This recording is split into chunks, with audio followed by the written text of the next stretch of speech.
안녕하십니까, 대구의사 김입니다. 그동안 저는 최신 논문 위주로 살펴보고 논문에 쓰여 있는 내용을 토대로 연결고리를 찾아내서 큰 틀에서 이해하려고 굉장히 노력을 했습니다. 그런데 분명히 누군가가 이런 노력을 하지 않았을까, 이런 생각을 하는데 그런 자료들을 찾을 수가 없었습니다. 대부분의 기능의학 책에는 ASD가 언급만 되어 있지 자세히 설명을 하거나 기능의학적으로 ASD를 설명하는 책들을 보지를 못했습니다. 하지만 이 책에서는 한 챕터를 할애해서 많은 내용을 오티즘 중심으로 설명을 하는 걸 보고 깜짝 놀랐습니다. 그동안 제가 연결고리를 찾고 큰 틀의 원리를 찾으려고 노력했던 것들을 모두 총망라해서 설명을 해놓은 겁니다. 제가 여러분들한테 설명했던 거하고 거의 비슷하게 체계적으로 설명이 돼 있는 겁니다. 심지어는 이 책이 2008년도에 출판된 책입니다. 지금 2021년도예요. 그 옛날에도 이렇게 정리를 잘 해놓고 우리 ASD 아이들이 왜 이러한 증상들이 일어나는지, 어떻게 치료를 해야 되는지 방향성을 심도 있게 서술해 놨습니다. 이 사람이 누군지 굉장히 궁금하게 됐습니다. 우디 맥기니스라고 하는 사람인데 진짜 필체도 깔끔하고 내용 정리도 너무나 잘 돼 있어서 보는 내내 감동을 받았는데, 그리고 이 사람이 쓴 책이 또 없을까 라고 찾아봤습니다. 그리고 발견한 책이 이 책입니다. 책의 모든 내용을 바이올로지컬하게 또 뉴럴로지컬하게 다 설명을 해 놓은 겁니다. 너무 깜짝 놀랐습니다. 그동안 제가 공부한 게 헛된 건 아니구나. 이 사람들이 이미 비슷한 생각으로 정말 열심히 연구를 했구나. 또 외국의 책들은 증거를 하나하나 들이밉니다. 한마디 한마디 뒤에는 왜 내가 이런 말을 했는지 증거가 되는 논문을 다 기술해 놨습니다. 최근에 영상을 못 올린 이유는 이 책을 다 읽어봐야 되기 때문에 이 책을 다 보느라고 여러분들한테 하고 싶은 말이 있어도 조금 참고 더 살펴보고 그 다음에 이야기를 해야 되지 않을까, 그래서 조금 늦어졌습니다.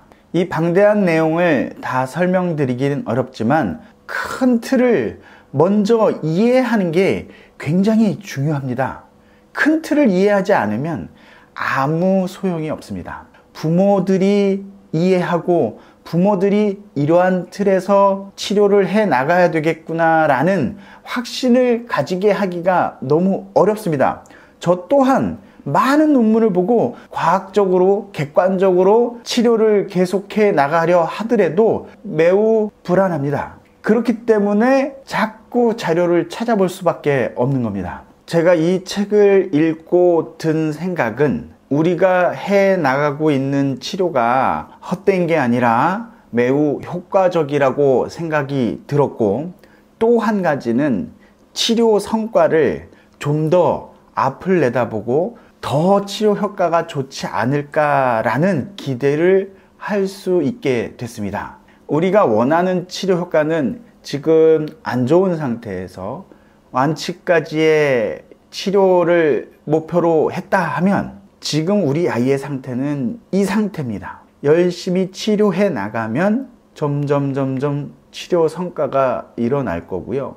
어느 순간 벽에 부딪힙니다. 이 벽을 오른쪽으로 좀 더 전진시킬 수가 있겠구나 라는 생각을 했습니다. 전체의 치료에서 현재 우리 아이의 치료 효과, 식이요법, 영양요법, 또 항생제요법으로 치료 성과는 올라갈 수밖에 없습니다. 하지만 벽에 부딪힌다고 했습니다. 이 벽을 오른쪽으로 좀 더 높은 목표로 갈 수 있는 핵심 단어가 있습니다. 이게 바로 항산화, 즉 산화 스트레스에 의한 손상을 최소화로 줄이게 되면 오른쪽의 치료 목표는 점점 더 높은 수준으로 기대해도 되지 않을까 생각이 듭니다. 오늘 말씀드릴 산화 스트레스, 예전에도 언급했지만 제가 보여드렸던 책에서는 항산화를 굉장히 중요하게 생각합니다. 옥시데이티브 스트레스를 줄임으로써 예전에 제가 언급했던 미토콘드리얼 디스펑션, 리키것 신드롬, 또 리키 BBB, 뇌와 장이 연결되어 있고 조직이 비슷하기 때문에 리키것이 있으면 BBB도 손상을 받을 수밖에 없다 라고 말씀드린 적이 있죠.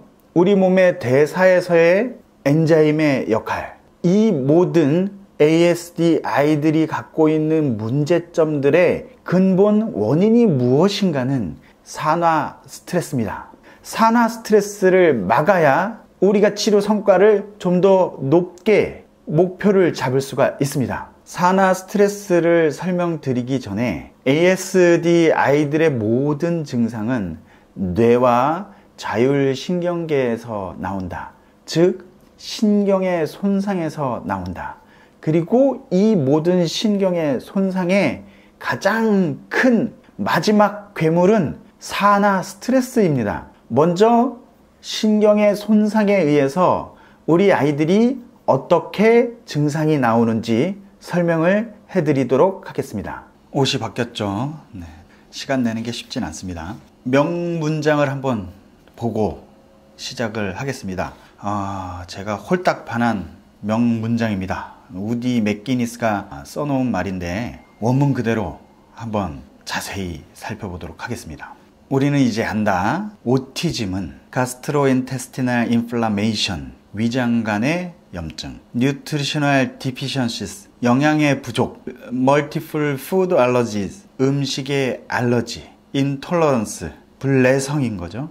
또 간이 해독을 하지 못하는 거, 신경 독성이나 면역 독성을 일으키는 제노바이오틱스의 축적과 관련된 병이다.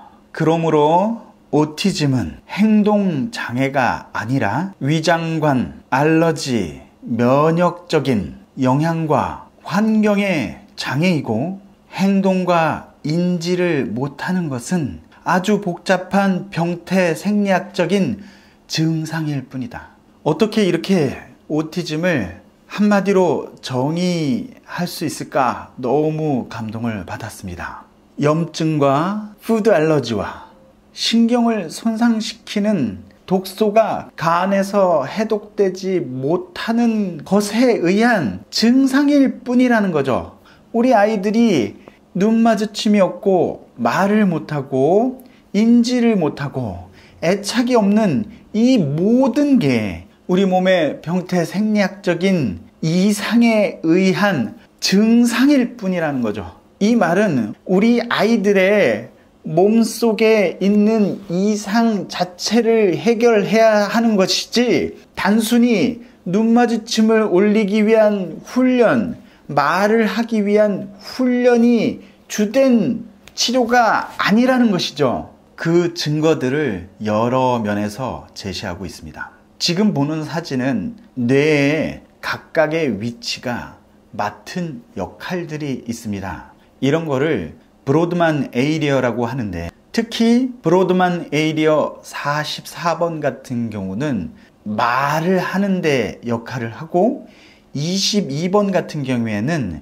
우리가 듣고 이해하는데 주로 역할을 합니다. 39번 같은 경우에는 독해 능력을 담당하고 있습니다. 이런 브로드만 에이리어 44, 22, 39번 같은 경우에는 우리 아이들이 말을 하거나 이해하거나 핑퐁 대화를 하는 이러한 역할을 하게 되는데 실제 ASD 아이들의 뇌를 이 구역의 신경들이 줄어들었다는 보고들이 많이 있습니다. 또한 신경이 줄어들었다는 얘기는 오토파고사이토시스, 신경이 죽음으로써 흡수가 돼야 합니다. 이 세포가 소멸되는 과정에서 만약 세포막이 산화 손상에 의해서 파괴가 되었다면 라이소솜에서 충분히 소화시키지 못하고 리포푸신이라는 물질을 침착시킵니다. 사후에 뇌를 살펴봤을 때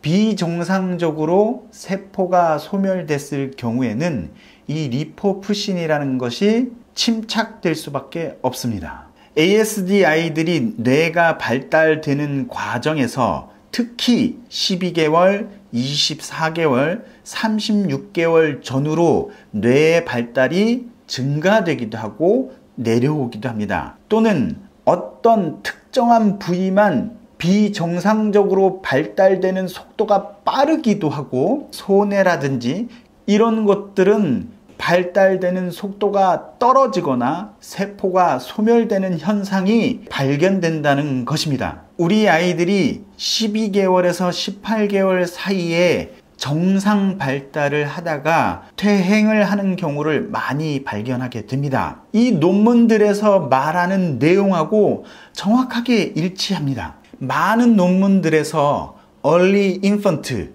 1세 전후에서 신경과 신경 네트워크의 비정상적인 속도로 발달을 한다는 많은 논문들이 있습니다. 그리고 대사 이상이나 산화 스트레스, 그로 인한 세포 사멸 과정 중에 리포푸신이라는 물질이 많이 침착된다는 증거들이 있습니다. 이로 인해 초기에 아주 선택적으로 신경의 구조나 기능이 이상하게 바뀐다는 거죠. 이 모든 신경학적인 발달 이상은 산화 스트레스에 의한 결과가 아닐까 추측하고 있습니다.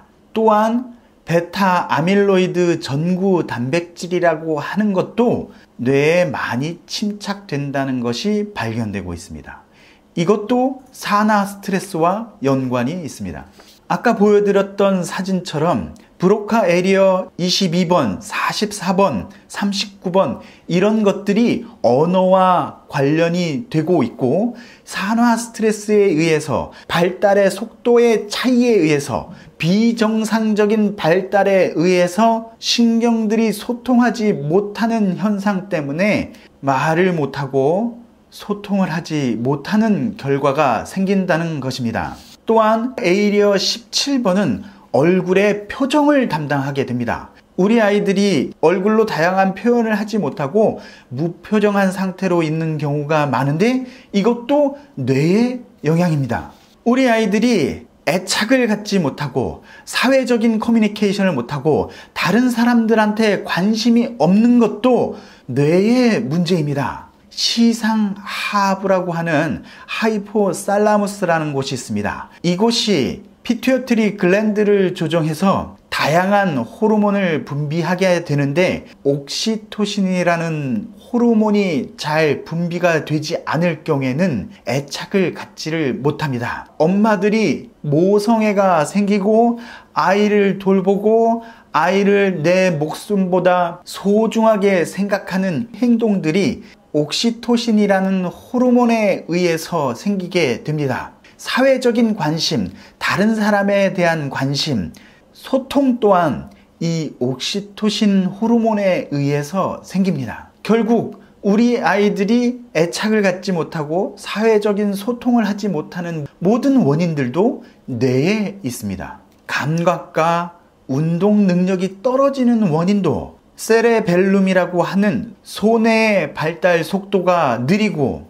근육의 톤이 떨어지고 잘 걷지 못하고 이 모든 것도 세레벨룸과 베잘 강그리아라고 하는 곳에 신경의 발달 속도가 느리기 때문에 생기는 현상입니다. 또 인지 장애가 생기는 원인도 림빅 시스템이라고 하는 곳과 히포캄푸스, 아미그달라 이러한 뇌의 일부분들이 발달을 하지 못해서 생기는 현상입니다. 이러한 모든 뇌의 병태 생리학적인 원인에 의해서 증상이다 라고 생각하시면 됩니다. 그리고 리키것 신드롬이나 리키 비비비나 미토콘드리알 디스펑션의 모든 원인들이 옥시데이티브 스트레스, 산화 스트레스에 의한 게 아닌가 라는 주장을 하고 있고, 이것은 저도 100% 동의하는 바입니다. 또한 우리 아이들이 쉽게 흥분하고 자율신경계가 황진돼 있고 충분한 수면을 취하지 못하는 모든 것들이 교감신경과 부교감신경 중 부교감신경이 쉽게 산화 스트레스에 손상을 받기 때문에 전체적인 자율신경계가 항진되어 있다고 설명하고 있습니다. 분명한 것은 우리 아이들이 뇌의 발달의 속도가 서로 잘 맞지 않는다.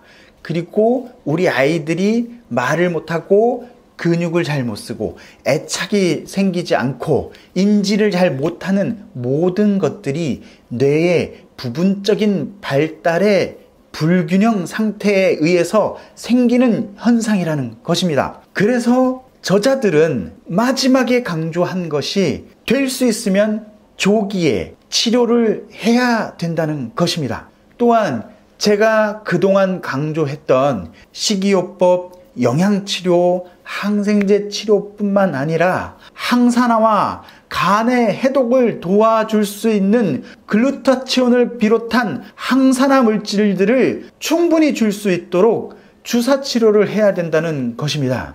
처음에 말씀드렸던 우리의 치료 목표를 점점점 달성하고 있지만 이 산화 스트레스를 해결하지 않으면 한계에 부딪힙니다. 산화 스트레스를 해결하고 간의 해독을 치료함으로써 점점 더 우리의 치료 목표는 높게 설정할 수가 있는 겁니다. 열심히 뇌의 손상을 막을 수 있는 치료들을 계속 진행해 나가면서 산화 스트레스와 간 해독 치료를 해야 된다는 것을 이 책의 저자들의 주장이고 저 또한 100% 공감하는 바입니다. 오늘 여러분들이 기억하실 거는 그동안 제가 이야기했던 식이요법, 영양요법, 마이크로바이옴의 치료뿐만 아니라 산화 스트레스, 간 해독까지도 열심히 치료해야 우리의 치료 목표를 높게 설정할 수 있다는 것입니다. 저희 아이도 조금씩 발전해 나가고 있습니다.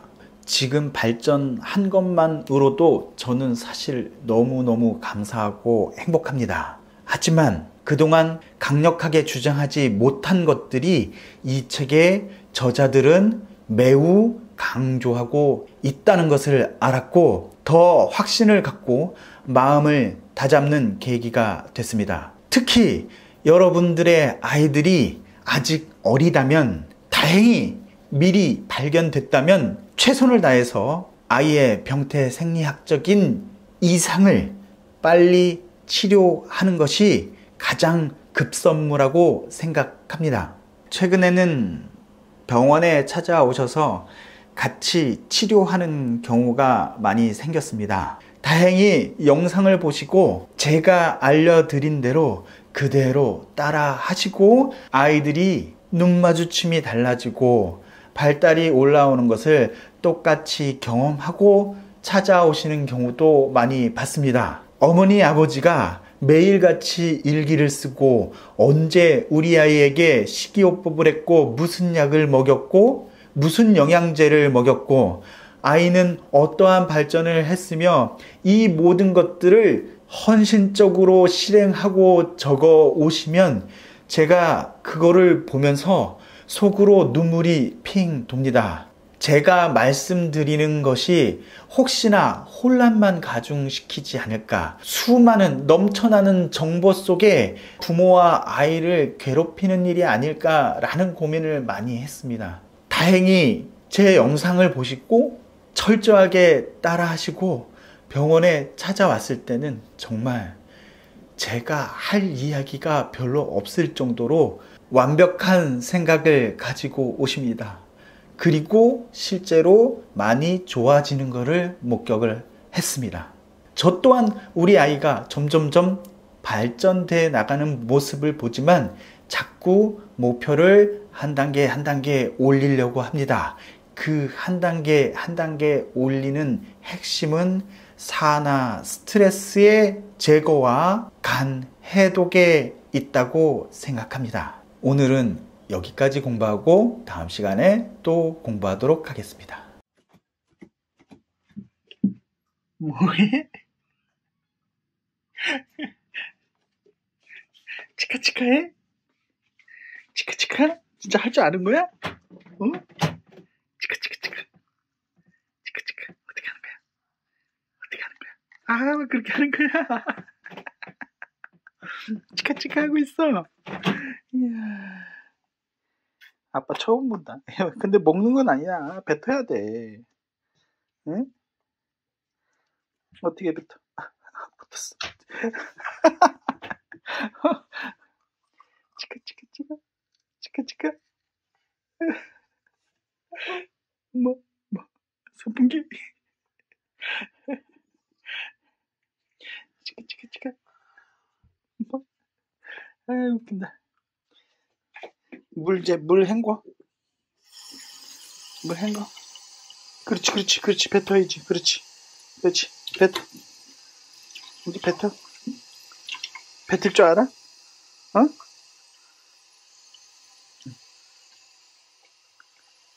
뱉어. 먹는 거 아니야. 이렇게, 아빠처럼. 이렇게 해야지. 응? 뱉어야지. 다시 뱉어보자. 뱉어봐. 먹는 거 아니야? 푹 뱉어. 아.